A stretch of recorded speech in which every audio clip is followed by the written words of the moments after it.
We will start by providing a brief overview of the Safety Data Initiative, or SDI for short, you may hear.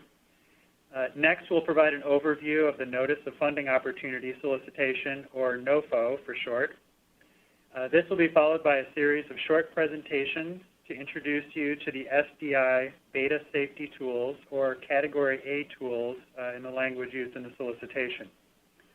Finally, we've allotted time to answer your questions about the solicitation. My colleague Paul Teicher and I will be delivering the first two presentations. Our colleague Allison Calagero from DOT's Volpe National Transportation Systems Center is supporting this webinar and will be working with colleagues behind the scenes to ensure that everything runs smoothly. Next, I'm going to provide a brief overview of the Safety Data Initiative. Safety is the U.S. Department of Transportation's top priority.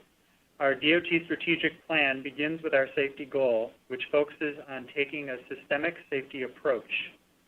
We aim to take a data-driven approach to identify risks that contribute to transportation fatalities and serious injuries, and use interventions and countermeasures to mitigate or eliminate identified safety risks.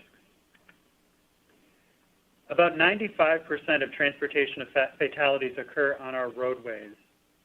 Over the last several decades, we've made slow but steady progress in decreasing both roadway fatalities and the rate of fatalities based on miles driven. However, as you can see in the chart on this slide, we've also experienced increasing fatalities in some years, such as in 2015 and 2016 most recently. In 2017, we saw a modest decrease in fatalities, and in 2018, there was a 2.4% decrease in roadway fatalities and a 3.4% decrease in the fatality rate. However, even though these recent decreases have been welcome news, we still lost a total of 36,560 people on U.S. roadways in 2018, and that represents about 100 people killed each and every day. There are also an estimated 2.5 million non-fatal injuries on our roadways each year. So we have more work ahead of us, clearly. We're seeking better data analysis tools to improve our understanding of what is happening on our roadways so we can better inform actions to prevent roadway fatalities and serious injuries. We publicly launched the Safety Data Initiative in January 2018. The SDI has focused on surface transportation, particularly on our roadways, because this is where the vast majority of transportation fatalities occur. This has been a very collaborative initiative with involvement from many parts of DOT. Within the Office of the Secretary, our policy office has been leading the initiative, together with colleagues from the Office of the Chief Information Officer and the Bureau of Transportation Statistics. We also have active involvement from several of DOT's operating administrations, including the Federal Highway Administration, or FHWA, the National Highway Traffic Safety Administration, or NHTSA, and the Federal Motor Carrier Safety Administration, or FMCSA. The initiative is sought to build on and enhance existing roadway safety efforts across DOT related to data analysis and policymaking. The SDI has focused in three areas. First, on integrating existing DOT data sources and new big data sources as well. Second, using advanced data analytics to provide predictive insights into safety risks. And third, creating data visualizations to help policymakers arrive at solutions that can better target resources to improve roadway safety. With that quick overview of the Safety Data Initiative, I'm now going to turn it over to my colleague, Paul Teicher, who developed the NOFO, to provide an overview of the solicitation. Great. Thank you, Jason. And welcome to all the webinar participants.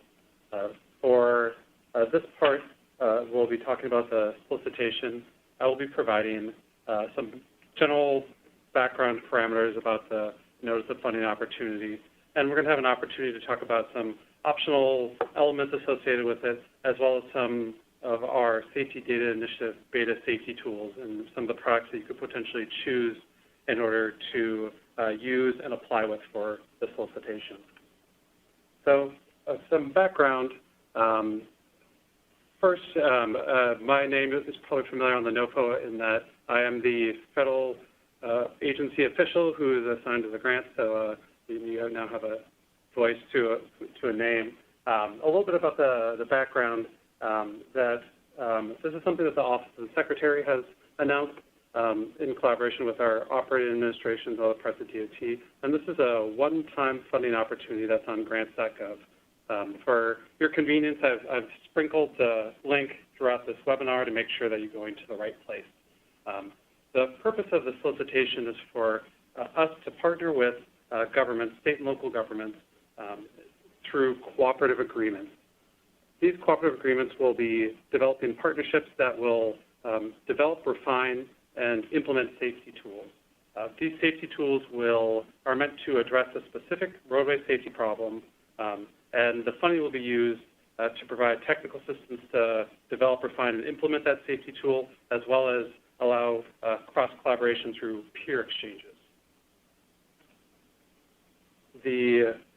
Some of the goals that USDOT has in mind as part of the solicitation is really to build the capacity of our transportation roadway safety community, to help build state and local governments in their use of tools, taking data and information and turning it into information and a safety tool that could be that can inform policy and decision making. Ultimately, we want these tools to be useful to practitioners, and we really want to take this as an opportunity to accelerate the way that people use tools and apply them in a meaningful way. Some more of this information is also stated in the Notice of Funding Opportunity, and I would recommend, if anyone has any further questions, there's a lot more information and detail in that document.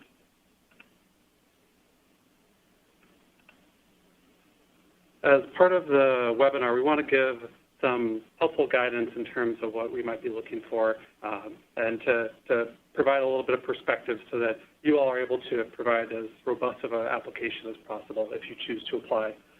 As part of an application, I view that there's kind of three big things that you should make really clear as part of the application. So these basic questions are, what is the safety problem? What is the knowledge gap related to that safety problem? And then how will the tool that you are proposing to develop or refine, how will that address the knowledge gap and the safety problem? And so I think having that really clear in that narrative section, which is required for submission, is very important. So make sure that it's upfront and clear as part of what you guys do. A little bit more about the details in terms of funding. The funding opportunities for up to $3 million total, and we anticipate between 6 and 12 awards, between $250,000 and $500,000. Obviously, 12 awards at $500,000 would be more than $3 million, so it's going to be contingent on the availability of funds as well as the amount we end up awarding the individual recipients. As part of our funding, cost sharing or matching is not required. However, it is favorably considered as part of the selection criteria and evaluation criteria. Also, in-kind contributions are encouraged, and that would be also something that would be favorably considered as part of the evaluation criteria. A little bit about the eligibility. The primary applicants, those would be the people who would be entering into a cooperative agreement with USDOT and the Office of the Secretary. Those would be government entities. So they could be, you could be a state government, local government, regional government, metropolitan planning organization, tribal government, a political subdivision of one of those. I think it's pretty open-ended in terms of that government aspect, and it was purposefully done so. One thing I would also note is that we encourage partnerships, and there are other entities that are welcome to be partners, but they could not be eligible to be a primary applicant. And that would include folks in the private sector, public and private research or academic institutions, transportation stakeholders, and national organizations. And I would also note that if you want to partner with someone who could also be a primary applicant, that's fine. So, for example, if you're a local government who works with a regional government and a state DOT, I think that would be perfectly fine, or whatever it is. And so that is the eligibility information. To talk a little bit about what we're expecting in terms of the deliverables and what the agreement would entail. So a recipient would be doing about half a dozen different deliverables as part of the cooperative agreement. So they would be doing a project management and an analytic design plan. They would be developing a safety tool, which is the main purpose of the solicitation.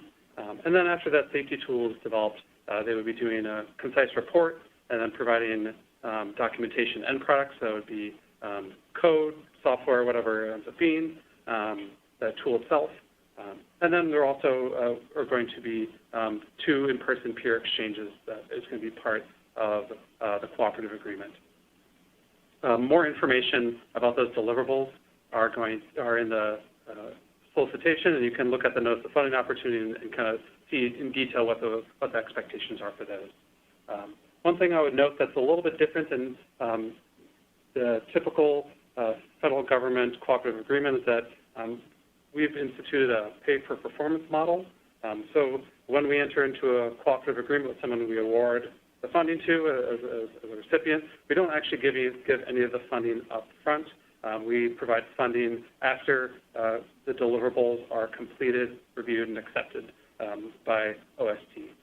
So here's a breakdown of what those would be. So after you provide the plans, it would be half the funds, a quarter of the funds after you provide the safety tool, and then a quarter of the funds after we get all the rest of the report, documentation, and products. And then beyond that 100% figure, there's going to be a set-aside for travel for that peer exchange information and that activity.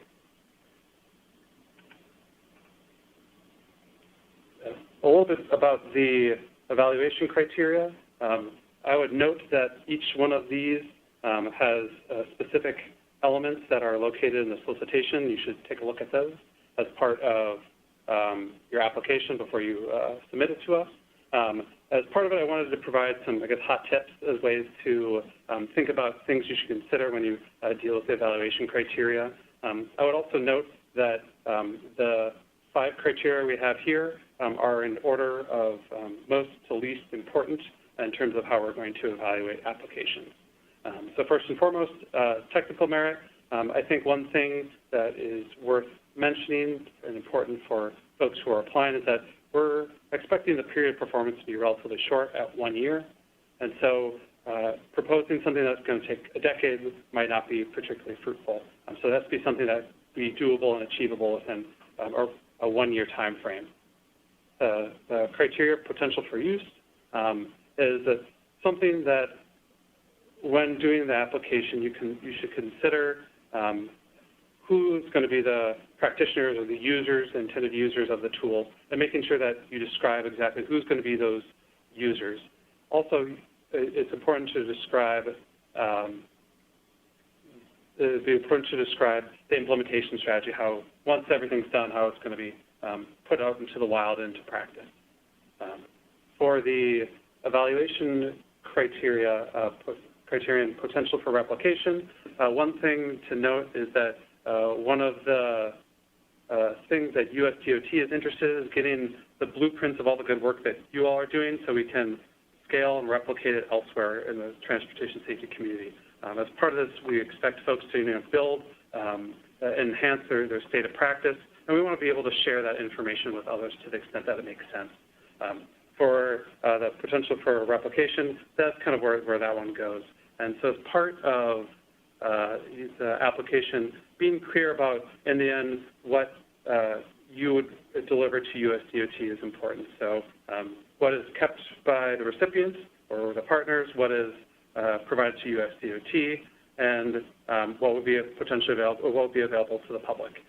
There's some legal verbiage in the solicitation. If you have more questions about that, we're happy to get those taken care of. For the criterion diversity of recipients, we want to make sure that you adequately describe who you are. So this one is one that's based, this criterion is based entirely on the applicant pool. So we're going to be looking at the applicant pool, and we're just going to be selecting recipients that have a spectrum of different types. And so by diversity, we mean, and as described in the notice of funding opportunity, it could be geography, urban, rural, different location in the United States, the type of government, the analytic and technological capacity of the recipient, the safety problem addressed, the type of tool, or the type of data. So as you can tell, it's pretty wide-ranging, and I think being able to adequately describe how your application is unique and how it fits in with that portfolio would be useful when we go through the evaluation process. And last but not least, partnerships, and we just encourage partnerships both within your offices and your organizations within government, as well as external partners to the extent that it makes sense. So in terms of timeline, so we are recording this, as mentioned by Allison in our little chat box, and we should have the recording up on our website at our Safety Data Initiative website about a week from today.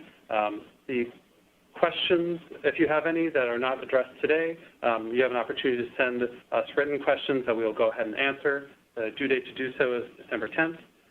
Applications are due January 17th, 2020. Make sure that you submit your application through grants.gov. And there's if you don't have an account, you need to set up an account through grants.gov. Both the Notice of Funding Opportunity as well as grants.gov has information on how to set that up. So I would suggest getting that done as soon as possible if you don't have an account already. Once we receive the applications, we'll quickly review them and make a decision in terms of where the awards will be going, and then we anticipate awards in March to April of 2020. Switching gears a little bit, one of the things that we identified is in the past year or so with the Safety Data Initiative is that some of our state and local and transportation safety partners want to use data information, but they have limited analytic capacity to be able to do so. And there's a need identified to provide some applicants with access to that type of data science and analytics. So as part of that, we have we will be working with the Volpe Center and leveraging the federal data science and analytic resources within the Volpe Center in order to provide that as an optional piece. And I'll be passing along to one of my Volpe counterparts in order to be able to discuss a little bit about what that entails. But before I do so, I just want to note that if you choose to do this option, it confers no benefit or penalty in the application process. So when we evaluate an application, it doesn't matter whether you use the Volpe Center or if you have in-house analytic capacity or contracted data science and analytics services elsewhere. You have your local university, a private company, whatever it is. But we wanted to provide that option as something that would be useful and available. So I'm going to go ahead and turn it over to Dr. Erica Sutter. She can go ahead and provide a little bit more information as it relates to the Volpe Data Science Services. Great. Okay, so my name is Erica Sutter, as Paul mentioned, and I'm a data scientist at the Volpe National Transportation System Center. And Volpe really has a wide range of data science services that we're able to provide. This can include things like data cleaning and processing to prepare data sets for integration, analysis, visualization, to generate aggregated variables for statistical analysis. We also have a lot of experience with data integration, so trying to link spatial data sets, crash data, and other federal data sets, merge these types of data sets with road networks, and integrate them into new or existing safety tools. We also develop analytical methods and big data pipelines using cloud services such as Amazon Web Services. Myself, as well as several of my colleagues, have a lot of experience with statistical modeling using traditional or machine learning approaches for crash modeling, risk models, and other modeling approaches. And we also have a good team that focuses on data visualization and Tableau dashboards and using these as tools to identify patterns in integrated data, to visualize differences or changes over time, as well as displaying and interacting with results from statistical models. So if any of the applicants are interested in working with us, there's more information in the Notice of Funding Opportunity about how to work with us. The funding is provided through a set-aside from the overall application, and we can communicate with you a bit about specific services that we can provide, but not provide sort of advice on how to make your application better. And any of the communications that we have will be, the general communications and information will be posted as overall questions or responses to questions on the website. So I'll also give a couple examples of some of the specific projects that we've done. A little bit later in the webinar, my colleague Dan Flynn will talk about the Waze pilot project work that we've done as part of the SDI beta tools. Some of the other projects that Volpe has completed include addressing driver behavior to improve safety. Volpe developed a video processing tool for naturalistic driving data, and using this tool, they can detect and map work zone features with over 90% accuracy across this large data set, and use machine learning and commercial grade CPUs to process 1-hour videos in about 30 seconds compared to the 3 or 4 hours that it can take for manual coding. And another project, Volpe was looking at improving motor carrier safety through state-of-the-art technology. So they developed technology for transmitting ELT data and as well as a software application to analyze the data, and designed communication and outreach materials, including a program website. So this is just a brief glimpse into some of the capacity that we have, and we're happy to provide additional information if you contact us following the guidance in the NOFO. And then I'll now turn it back to Paul Teicher to continue talking about the beta safety tools. Okay, thank you, everyone. And thank you, Erica. We appreciate everyone's patience over the next bit. We have a handful of folks who will be passing the webinar back and forth, and it's never perfectly seamless. So I appreciate you working with us, and if there's a little bit of dead space, which will probably be caused by me, but it's how it goes. To continue on and talk a little bit more about the solicitation, we talked about how you are going to develop and refine safety tools, and there are really two categories of safety tools that a recipient can apply for. So we have our Category A and our Category B. And so the Category A tools are our SCI beta safety tools. And those, we'll describe it a little bit, but they are ones that we that we've developed through the U.S. Department of Transportation in our efforts, or in collaboration with the Safety Data Initiative. The second is kind of Category B, which is a little bit easier, and it's something that you propose that would be separate from those safety tools. So it'd be something that you've been working on or would like to work on. And I'm going to start with Category B quickly because it's a little bit easier. So I think of Category B in simpler language as kind of a choose-your-own-adventure. So say you have a tool that you want to bring to the next level, or you've done some basic research and you kind of have a good idea of what exactly you want, but you just need a little extra bit of funding in order to turn it into a tool that would be used by practitioners.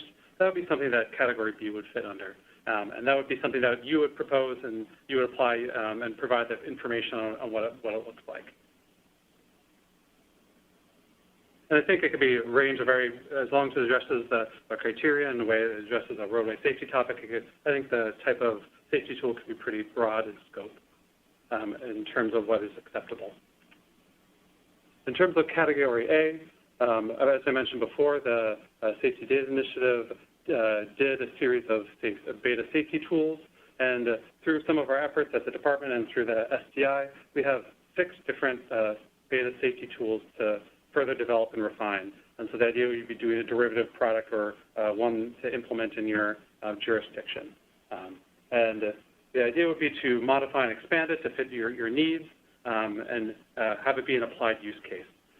And so by derivative work, there could be a number of ways you use it. So it could be adding new data sources, so maybe it's your data, modifying the analytic approach to fit your needs, modifying the visualization to make it more useful, doing derivative analysis that supplements what's going on.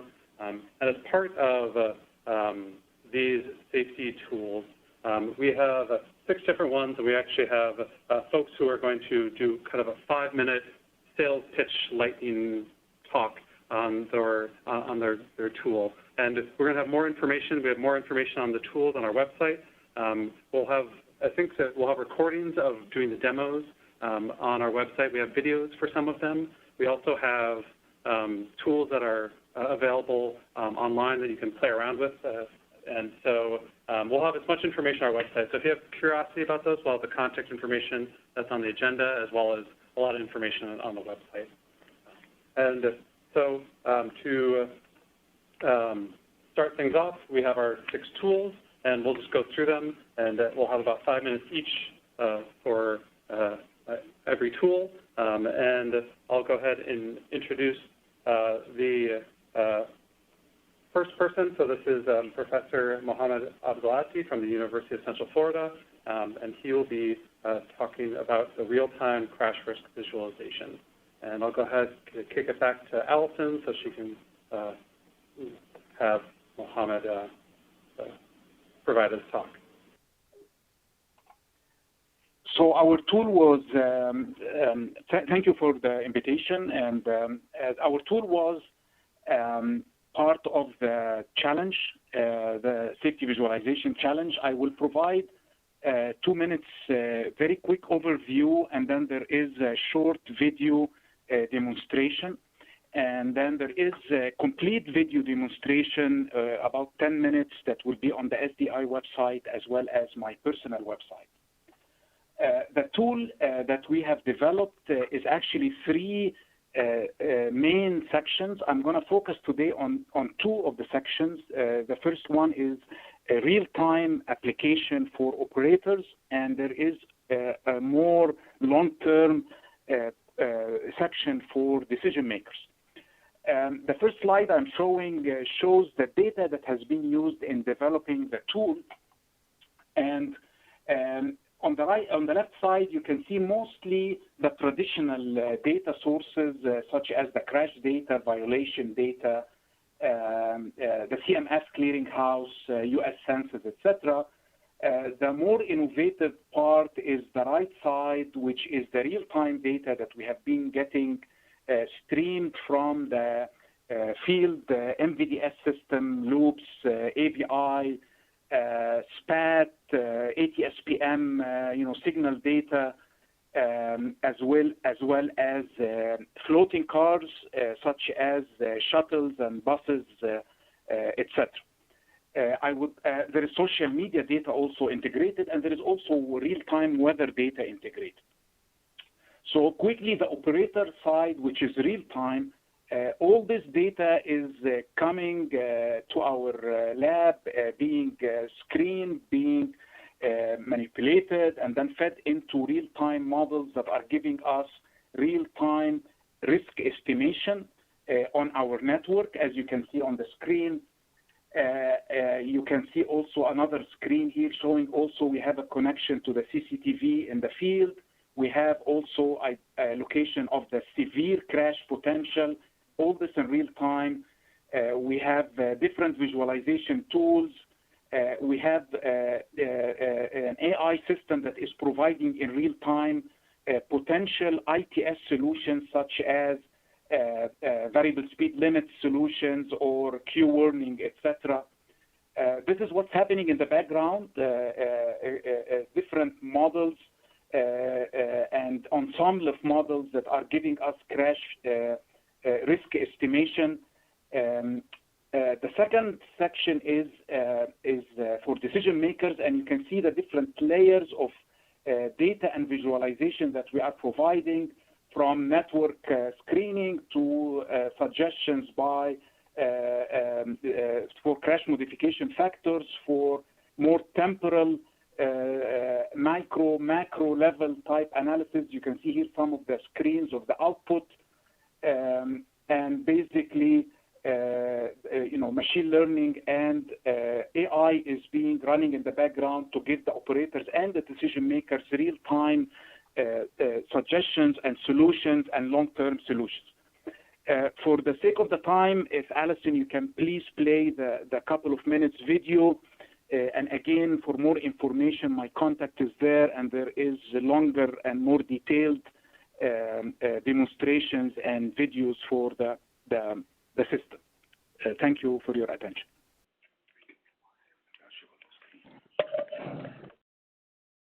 Operators. First function displays the numbers of the high-risk locations in real time, which are identified based on deep learning algorithms. The high-risk locations are classified into 5 categories for freeways and arterials. Also, the number of high severe crash risk locations is displayed, and the specific locations are visualized with a red jumping icon. The list of the top 3 high-risk locations with the predicted crash risk scores are also provided. If operators click any of the 3 bars, the map will zoom to the selected high-risk segment. Meanwhile, the real-time crash risk, speed, and volume characteristics of the selected and its adjacent segments could be visualized to assist operators to get a better idea about what is happening on the segment. Real-time CCTV images are also available for operators to check the field status. Additional data sources could be integrated into the system, such as videos from UAVs. For high-risk locations, proactive traffic management strategies are provided automatically in order to prevent and mitigate potential crashes in real time. For example, the system suggests the integrated variable speed limit and queue warning sign for this high-risk segment. To augment the component for operators, the system accesses real-time data from 300 Lynx buses and 50 UCF shuttles. Based on each vehicle's trajectory, 3 types of critical driving events, hard brake, hard acceleration, and the high-speed standard deviation, are generated as safety indicators. Section 2. Decision makers. The first function shows the dynamic temporal status of the historical safety situation for multiple aspects, including crash frequency, crash risk, and different types of critical events from floating vehicles. The system can summarize the historical PATM recommendation at different time periods. Users can also download historical implementation reports to investigate road safety conditions and schedule their recurrent strategies proactively. For the high-risk locations without PATM devices, an installation recommendation could be provided. The historical events data are saved and displayed in the decision maker part. The crash diagnostics function is based on historical crashes. First, the decision maker can look at macro screening for crash analysis, which is at the zone level. Here, the zones are classified by zip code. Decision makers can check the crash frequency and rate by severity level. At network level, we provide a decision safety support system. The system offers the most efficient countermeasures and their expected costs and benefits based on the Crash Modification Factors Clearinghouse. According to the recent 3 years crash data, the locations with the most potential for safety improvement are identified and highlighted with the red color. The decision maker can click any of the identified segments to check its suggested countermeasures, which are selected from 6,000 countermeasures for different crash types and facilities. For example, the Decision Safety Support System recommends 2 different countermeasures for this location. Their costs, benefits, and BC ratios are estimated respectively. Besides, for arterials, social media data, including Twitter and Strava, are added. The last component for decision makers is the CAV component for the county level. Safety improvement by CAV is estimated from our research. Great, and I apologize if we had sound issues for the video. It's actually a really cool video, and I would suggest taking a look at it. I didn't note before, but I would like to note that both University of Central Florida and Ford were involved in our Solve for Safety Data Visualization Challenge that was run by the Bureau of Transportation Statistics, and were finalists for the development of their high-quality tools. So that's why they're part of our STI beta tools. And thank you, Dr. Abdulabdi, for that quick remark. I'm going to go ahead and pass it on to Cal Copley, who's with Ford Motor Company, to talk about their tool. And I'll go ahead and give it to Allison to pass along to Cal. Yeah, okay. Thanks a lot, and thanks everyone for joining in. My name is Cal Copley. I'm the product owner of a new product that Ford is building out called Safety Insights. As Paul mentioned, we kind of built out the early version of this product through the USDOT's Solving for Safety competition, which was really exciting for us. So I'm going to share my screen, and I have some slides just really quickly to go through that gives a really high-level overview of what the tool is and what it does. Then, similar to the previous presentation, I'll also show a quick video that I'll talk over. But then I'm happy to follow up with folks who are interested, have more kind of deep dive questions that you might want to go into. We can certainly talk after we go through this real high-level overview outside of the webinar. So see if I can get this going full screen. There we go. So at a high level, Safety Insights, the vision is really to be an insight tool. So there's a lot of new data sources and data providers out there, but really the secret kind of sauce is when you can help make sense of all that data.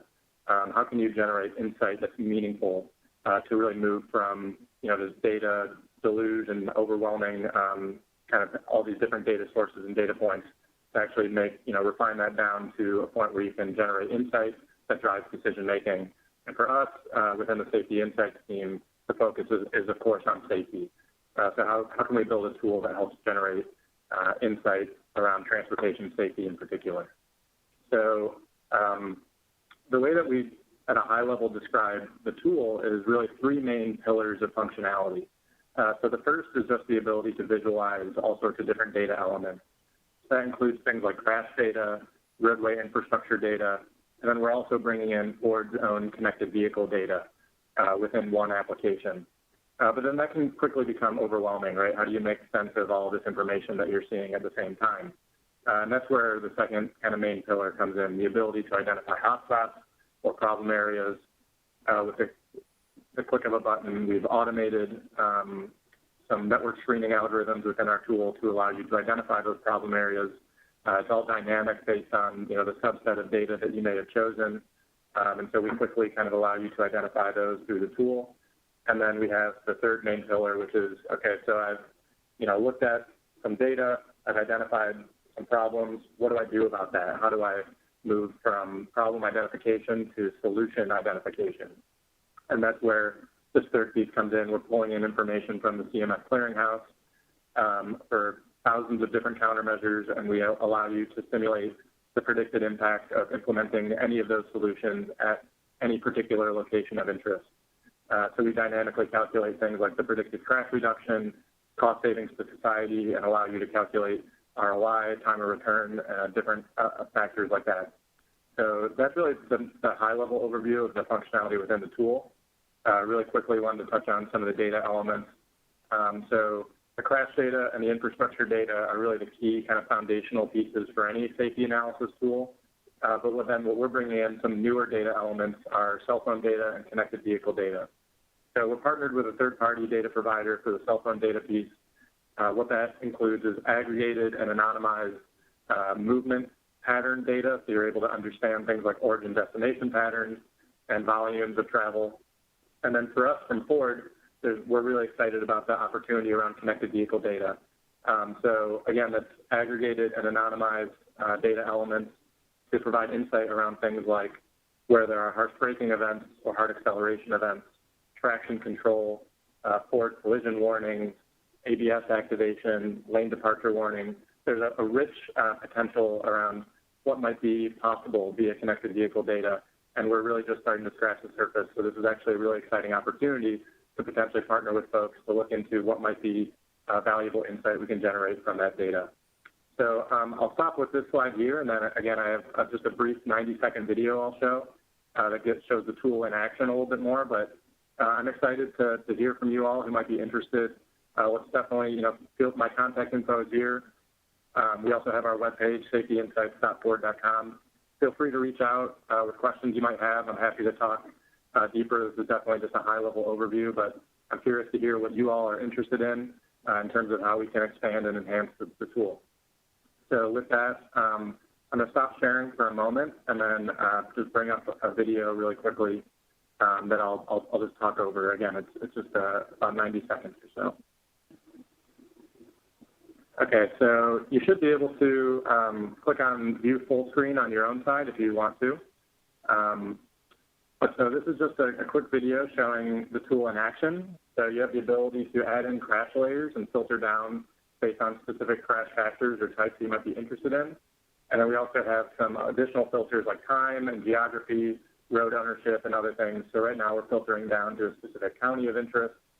The data is updating accordingly. So right now we're looking at crash data. As we zoom in, you can actually click on the individual crash points, get more information about what's happened with any particular crash. Now we're generating the hotspots, running the hotspot algorithm. And so that generates a list view that you can scroll through. You can also export to Excel, this hotspot list. And then you're able to click that details button that zooms you directly to a hotspot of interest on the map. So you can see in pink there, that's the hotspot. And then this is where we have the additional connected vehicle data and the cell data comes in. You're able to visualize that on the map side by side with the crash data or the hotspot. Then you're able to kind of click in and get more detail about what's going on with any particular hotspot, and then jump over to the countermeasures table.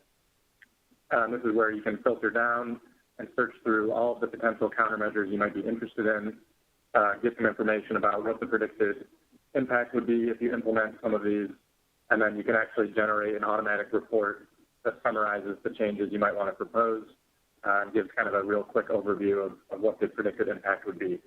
So again, that was a quick video, and we have more detailed information available. But thanks for listening in, and I'm excited to hear from you all after the fact. So thank you. Thanks, Cal. Paul, handing it back over to you. All right. Well, thank you, Cal, for that, thank you. So the next presenter that we'll be having as a SCI beta tool actually was something developed outside the Safety Data Initiative, but is an exciting tool that was developed at Turner Fairbank Highway Research Center in the Federal Highway Administration. I'd like to go ahead and introduce Dr. Wei Zhang from the Federal Highway Administration, and he's going to talk about his two-step model. Section Program Manager at Office Safety and Operation R&D. I'm very excited to share this two-step model with the audience. So what is a two-step model? This is a screening tool that enables users to quickly identify high traffic risk locations from geo-coded, multi-year, statewide, or other regional crash data. It enables users to build dynamic queries for targeted screening using any combination of the data fields that exists in the crash database. This tool provided two types of screening.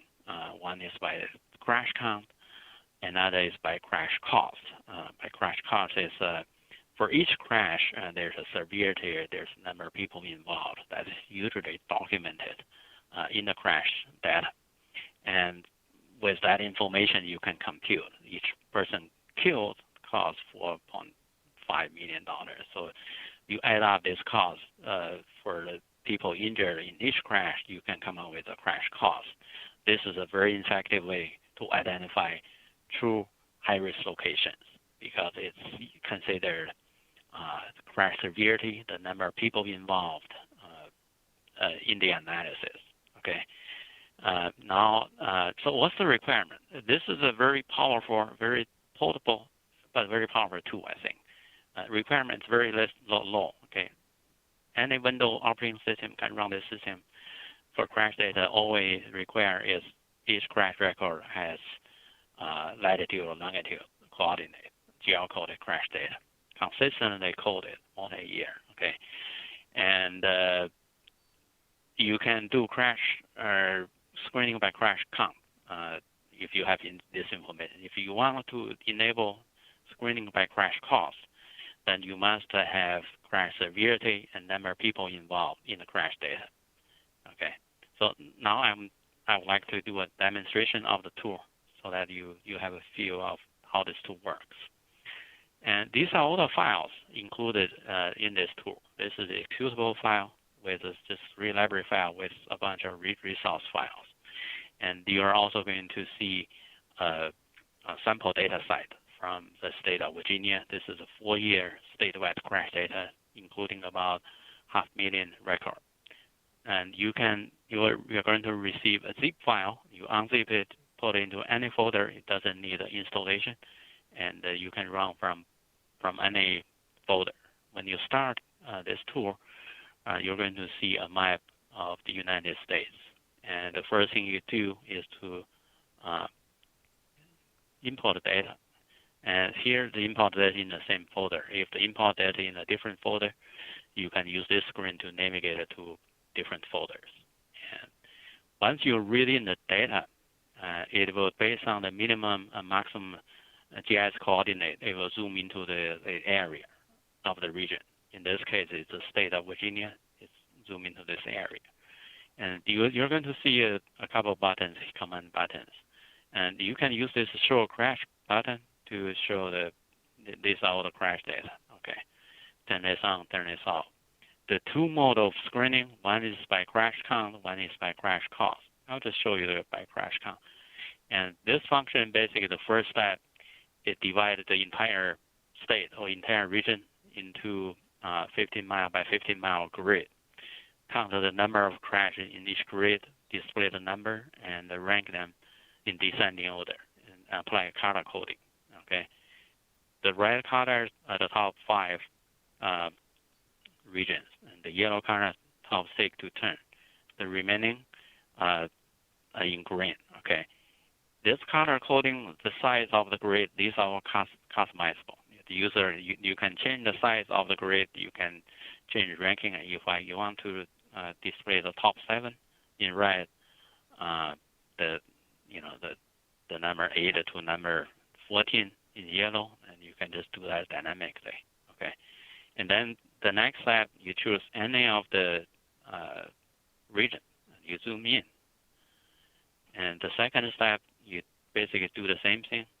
It will repeat and the same thing. And at this point, you can look at any of this grid. This is a half-mile by half-mile grid in second. And if I choose this, zoom in, see in just 2 mouse clicks, you basically define the high crash location. And now you display this by severity. And what you see is the big red, that's a fatal crash.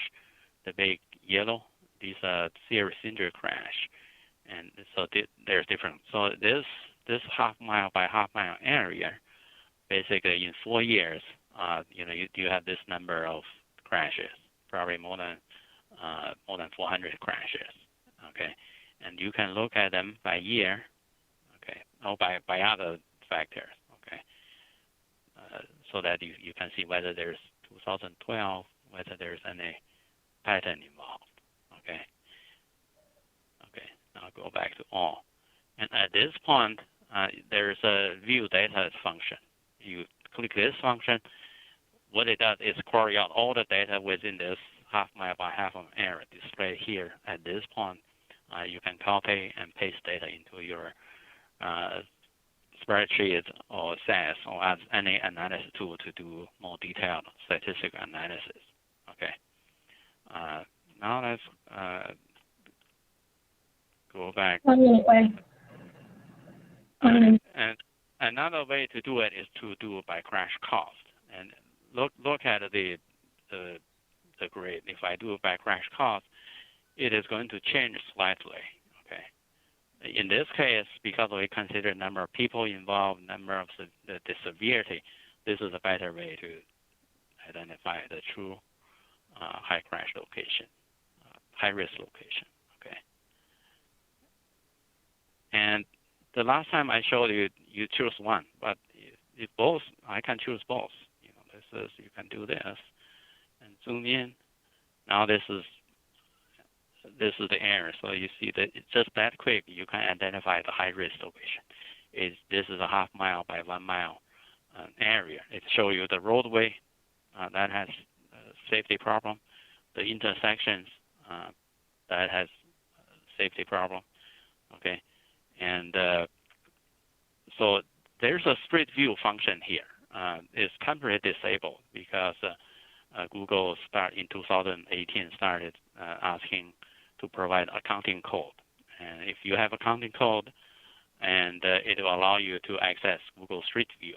And with that function, what you're going to see is something like that. It will go to Google Street View, display the crashes, and you can click each crash. It shows you the attribute of a crash.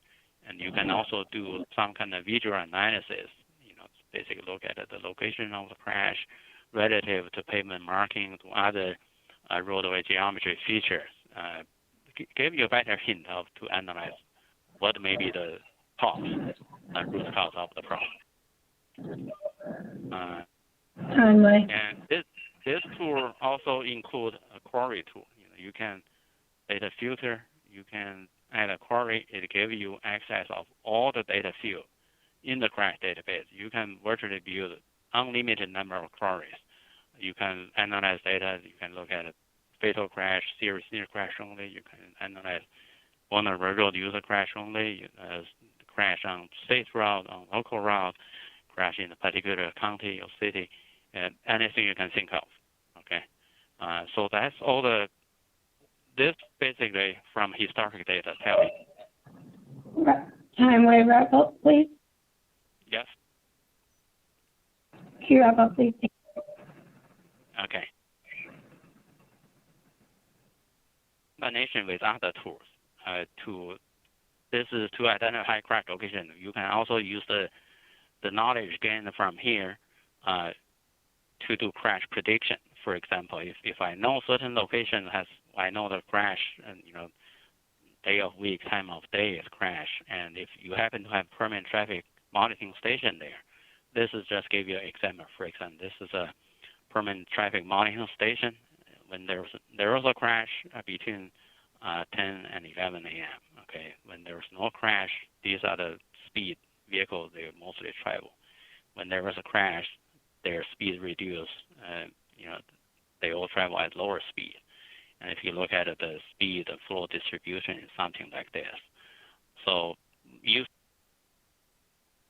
Thank you. Due to time restriction, we're going to just switch it and pass it off to Volpe so we're able to touch upon the Waze pilot. I'm going to pass the ball to Dan Flynn, who can begin talking a little bit on that. I do apologize. I just want to keep it tight to time. We want to have enough time to address your questions that have been flowing in QA. So without further ado, Dan. Great.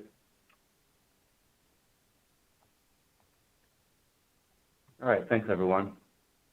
Yes, I'm Dan Flynn. I'm a data scientist here at the Volpe Center, and I'll just give an overview of the work we've been doing as part of the Safety Data Initiative Waze pilot project.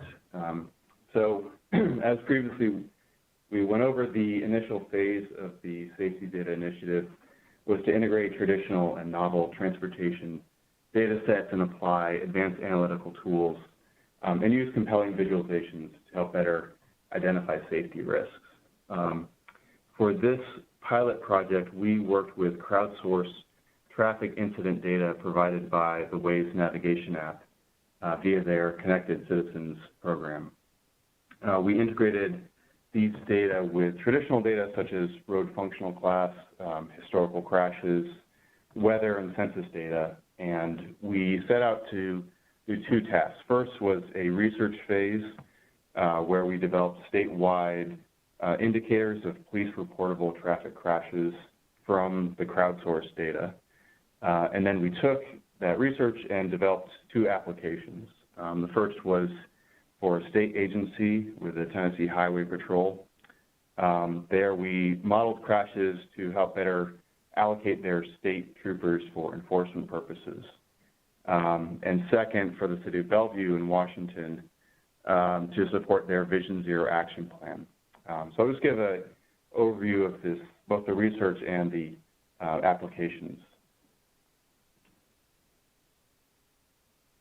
Can advance this. So in our research phase, we're seeking to assess, first of all, is this crowdsourced data useful in supporting safety data applications? So we conducted a study spanning 4 states using both the crowdsource Waze traffic incident data, and police-reported traffic crashes. And we did this along with traditional data such as traffic volume, census, and weather data. And we used a machine learning approach, and we showed that we could reliably estimate police-reportable crashes at an hourly time scale over these 4 states. And from this, we also developed interactive Tableau dashboards showing where and when the model estimates were most accurate. So we concluded from this research phase that this data integration, modeling, and visualization can support applications of the Waze data to improve roadway safety. Then in our application phase, we worked with the Tennessee Highway Patrol, and they're a great case study partner because they've already been a leader in using predictive analytics to estimate crash propensity. And they use these model results with their state troopers to guide them to have the highest impact in both reducing crashes and also responding quickly. So we at the Volpe Center worked with them. We took their existing models, working at their spatial and temporal scales that they were using, and then we added the crowdsourced traffic data. We showed that when we put in the Waze data, we can also reduce the spatial and temporal resolution to make it a much finer grain in down to 1 square mile and 1 hour time resolution without any loss of that model accuracy. So the map here shows for these square mile grid cells, any of the light blue colors or white colors are showing that the model was very accurate at that location over this 1 year that we did the model training on. And then the timeline on the bottom is showing the daily comparison of the observed and the estimated counts of crashes in the test data. So these results are now being used by Tennessee, and they're prototyping how to transfer this technology into their operational environment. With the city of Bellevue, we took a slightly different approach, and here we've been working with them to, first of all, develop these interactive dashboards that integrate the different sources of crash data. So they have the police reports, 911 calls, and then we've added the Waze crash reports as well. So we've shown that with integrating these multiple data sources, just simply the visualization is something that's been useful for them for planning purposes. And then in addition, we've developed these crash estimation models at a roadway segment level that are helping to guide their investment decisions for their Vision Zero planning. And in summary, what we've shown is that the Waze data can, so the Waze data can be useful in supporting these safety applications, both at a statewide level and a city level. And we've demonstrated how these novel data sources can be used in safety data research and decision making. And with that, I will pass it back to Paul.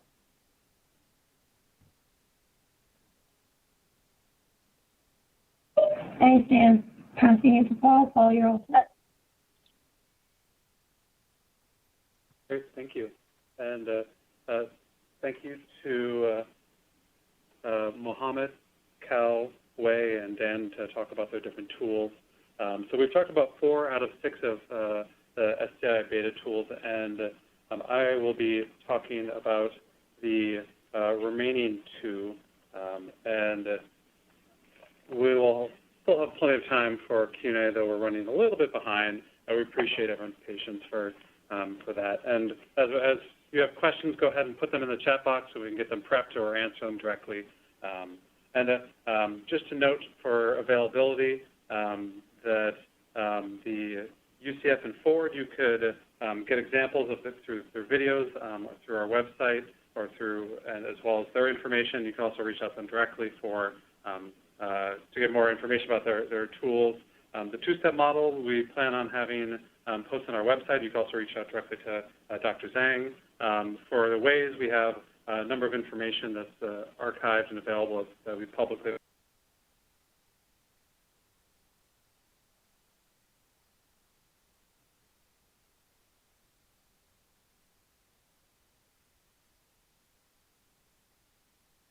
pedestrian fatality risk map and FARS visualization tools. And so first, the pedestrian fatality risk map. And so this is a intra-USDOT product that we did, and it is a fatality risk model that we developed that takes a whole bunch of different nationally available integrated data sets that include pedestrian fatality information from our NHTSA, roadway type and roadway volume information from the Federal Highway Administration, and then information about the built environment such as intersections, as well as a lot of census data that includes information about population, sociodemographics, information about daytime population, and job density. And so we've put that data together in order to create a risk model that identifies pedestrian fatality risk at the neighborhood level. And by neighborhood level, I mean the U.S. Census Tract level.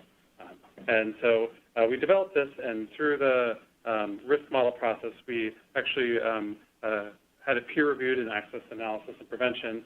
And what it does is it provides a ordinal ranking nationwide of locations that are higher risk. And I'll show you the tool that we have, which is available on the USDOT website, and kind of go through it a little bit. And I could see this tool being useful as a derivative product. You can include new crash information, so for example, serious injuries at the state or local level. And we can also include additional variables or information that a state and local government have that we at USDOT don't have, such as lighting information. And you could also kind of change some of the scope or change the ordinal ranking. And I'm going to pop out of the PowerPoint and go to our risk model, and I'm going to, first, this is the United States, and it also includes Alaska and Hawaii. And this is found at the Bureau of Transportation Statistics, BTS's website. And as you'll see, there's a little bit of missing patches where, because of how small the census tracts are, you can't really see the red and the orange, or red and the pink. But the red and the pink are the top 20% of the nation's higher risk pedestrian risk census tracts. And so those are the ones that are the higher risk, and there's also ones that are medium and lower risk. And we had, just as a note, both an urban and a rural model. So you can see mostly rural because the counties are a little bit bigger in this national picture. But it shows that particularly in the south and in the west, there are areas that are much higher risk as compared to others, the average neighborhood within the United States. This is an interactive GIS map that we've done that's available online. You have a number of filters that you can do, so you can filter by urban or rural, various pieces. We also have layers, and so you can toggle on and off the layers. And as part of what you can do, you can actually type in the information. Just because I'm on Wi-Fi and it's a little slow sometimes, I pre-populated one. Just looking at an area as an example, I chose Louisville, Kentucky. So as you see the OpenStreetMap base map, so you can see the different streets and the neighborhood levels. The pink and the red are in the top 20% of census tracts for fatalities, and you can click on it and get more information. And so you can look and see. And I think what this tool is a diagnostic tool. And so it's something to identify an area that has potentially higher risk. In the end, it's something that you would use as a diagnostic, and then you would figure out what kind of interventions you would want to do, whether that's education, enforcement, EMS changes, engineering, or it could be a mixture of those and have a more holistic approach. And so this would be a tool that would be probably combined with as a diagnostic, and then you would pick the interventions based on what you would want to do in your focus area. And so you can notice that trends, and if you're Kentucky, maybe there are certain areas that are a located over here that you might want to focus on, and certain areas over here that, and this is pedestrian fatality risk, so, and it might change depending on various other factors as well. And going back to the slide, so that is our pedestrian fatality risk map, and that is one that is available on our website. So you can play around with that. I encourage you to check out, because it's kind of fun, even if it's not something that is a focus area for you. The second one I'm going to be talking about is our FARS visualization tool. And at the National Highway Traffic Safety Administration, they collect the FARS data, the Fatality Analysis Reporting System data, and that is a census of all public roadway traffic fatalities. And we wanted to take kind of this rich data set and convert it into a kind of a curated data set that is visually easy to use in a Tableau software environment. And so the idea was to take a data set that's pretty rich and had a whole bunch of information and put it in a way that is constructed to help identify trends and patterns and compare and contrast various attributes. And so the idea is to be able to look and kind of drill down and see and use it as an initial piece of information about what's going on the roadway. And we use the FARS data. Obviously, you could use new data sources. You could use all crashes within your jurisdiction. You could figure out a different scope. And for our purposes, we settled on two different topics, one on speeding and speeding safety issues, and then the other on pedestrian safety. And I'll walk through some of those. I think the idea for looking at these is if you have decision makers who need basic information, put it in a way that's tangible for someone who's not necessarily an intense data scientist or data user, to be able to have it, to be able to tease out themes and patterns. So looking at that, I'm going to pull up the first one. So this is related to our fatalities as it relates to speeding-related crashes. And so this Tableau visualization actually looks at the proportion of all fatalities that are speeding-related. By speeding-related, I mean either someone was driving fast in the speed limit or too fast for conditions, as reported by a police officer. And you could change it to a different topic if you as part of an application. And so you see here, you have various pieces, and I'm going to focus on New Mexico. So New Mexico, when we just use 1 year of data, you could use more. Out of their 405 traffic fatalities, 36% were speeding related. And you can see, and so say you're New Mexico and you want to see how the rest of the region is doing comparatively, you can look and see, and you can see how you compare to some of your peer states. You can also look and see where the higher percentage are and where the counts are. So this shows, for example, a lot of local roads where the speeding piece is happening amongst this group of states. So as the filters go, it'll adjust the numbers accordingly. You can also have information about time of day of the week, month, whether someone's in a vehicle or not in a vehicle. And that is something that you can choose. There's also, you can also break down and look further. So you can go in and you could do a state level breakdown. So it pops up and it'll show the state by county. So you can look and see information by counties. You can also, in both this and the other map, you can look at individual crashes. So there'll be a layer for crashes. So you can look and see various information. So I'm just going to pick one. So in Torrance, New Mexico, you can also take a look, and you actually can do a Google Street View. So it'll pop up similar to the two-step model and looking at Google Street View. This isn't exactly how the crash looked, but it kind of describes the road. So it's a rural area. It doesn't have any markings on it. It's kind of in the middle of the desert. You see some houses, but not a lot. And so that gives a sense of that information. So it provides all in really one document or in one visualization a lot of interesting insights. The second one I'll show quickly is in a different format and a different topic. So this is pedestrian fatalities, and this is counts. You also have information as it relates, and here it is in presentation mode once it's fully fleshed out. This is how it looks in the full scheme, and you can have different attributes. So in this pedestrian fatality piece, you have you could also look at a heat map, and so this shows during winter months in particular is particularly pernicious for pedestrian fatalities. You could look at different dimension types. You have age and gender, so the sex between male and female, so usually middle-aged men are disproportionately affected by pedestrian fatalities. And you can break down similar information for your state. So if you wanted to go ahead and look at Missouri, it would pick up that information and these would adjust. You could also look at the crash level, similar to what we had before, and it'll show, you can focus in on Missouri and get similar types of information. 1 minute. Thanks.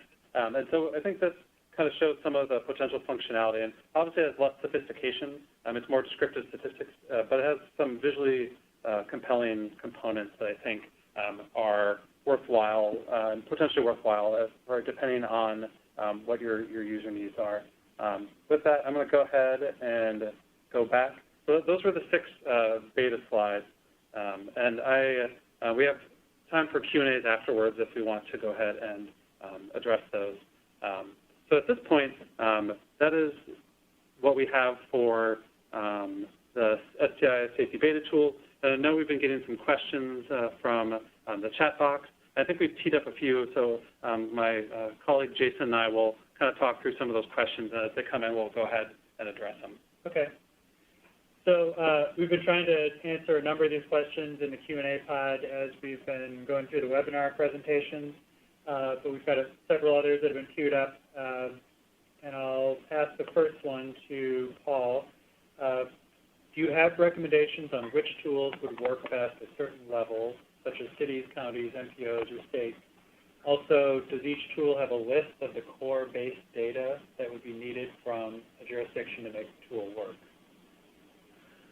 Great, and I think that's a really good question. I think some tools might be better fit. I mean, I can't definitively say one is best for certain purposes, but I think a lot of them have flexibility. I think for just looking at examples, the UCF1 used the city of Florida and uses richer data, and so you probably couldn't do like a region and have all that information. I mean, maybe, but I think it'd probably be more effective at a local area.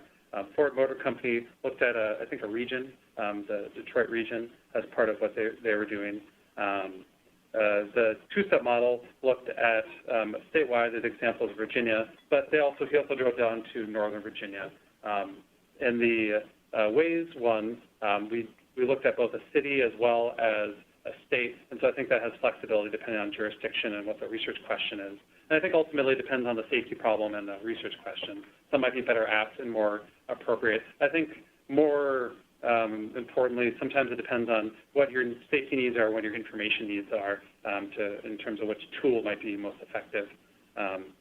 For the pedestrian fatality risk map, I don't think it would be as helpful for a really localized area, probably better for a region or a state. And the forest visualization, probably similar, unless you want to do a derivative product that focus on specific elements that related. And I think for all of them, there's some flexibility. And if you have questions of whether it would be a good fit, part of the application process, we can't say, oh yeah, that's the best idea ever, but we can say whether it's a good fit or not, or if there's anything you might want to consider as part of it. Okay. Great, so we've got a couple of questions about the Category A versus Category B. The first, is there a set percentage of the total award amount that will be set aside for Category A proposals and Category B proposals, or does it just depend on proposals that are submitted? We've provided an answer in the Q&A pod. Maybe, Paul, if you wanted to just say briefly for the rest of everyone who hasn't seen the response. Yeah, and we anticipate awarding at least one award in Category A and one award in Category B. We don't have a percentage in mind. I think it will be contingent on the quality of the applications, and it'll fit the ones that fit well in the criteria and provide a diverse set. So we expect probably at least one, but there's no quota or anything that we've anticipated. Okay, next, for each responding team, will the sponsor only consider one proposal for Category A and one proposal for Category B, or will all proposals be considered? Great question. An applicant can submit as many applications if you want to use, for example, have an application with a Category B tool and then one for Category A, you could have two separate applications, that's fine. Or if you want to do two different tools for Category B or two for Category A, we would evaluate each one individually as part of any applications received. Great. So there was a question whether the Federal Highways two-step tool that Wei Zhang presented on, whether that's available currently. It's not available on the Federal Highways website. We are preparing to make that available for download on the SDI web pages. So we will provide more information about that soon. Anything you want to add to that, Paul? Yeah, we expect to have it in the next day or two on our Safety Data Initiative website. And the agenda has the contact information for all the folks who spoke today. So if you have, if you want to reach out, if there's not something you're missing, that is also an avenue you can take. There's a question, says the required deliverables listed the software that is developed. Does this include mandatory release of all source code? That's a good question. So as part of what we want to do, I think the application needs to be, or be clear about, in the end, what is retained by the applicants and the recipients of the funds, what is available for USDOT, and what is available for the public. So if there are certain things that are very, very sensitive for a number of reasons, or there's proprietary information, we probably at a minimum would want at least be able to have a basic blueprint. But the exact, what that would look like would be part of what's in the application described. So if there's certain things that you're sensitive about, then that should just be noted, that of what in the end would be retained and not provided to USDOT. I would look at the NOFO language in order to really have a good sense of what that is. And I think generally, in order to have scalable and replicable tools as blueprints as part of what is delivered, more is better, but we understand if there are certain elements that cannot be shared or is preferred not to be.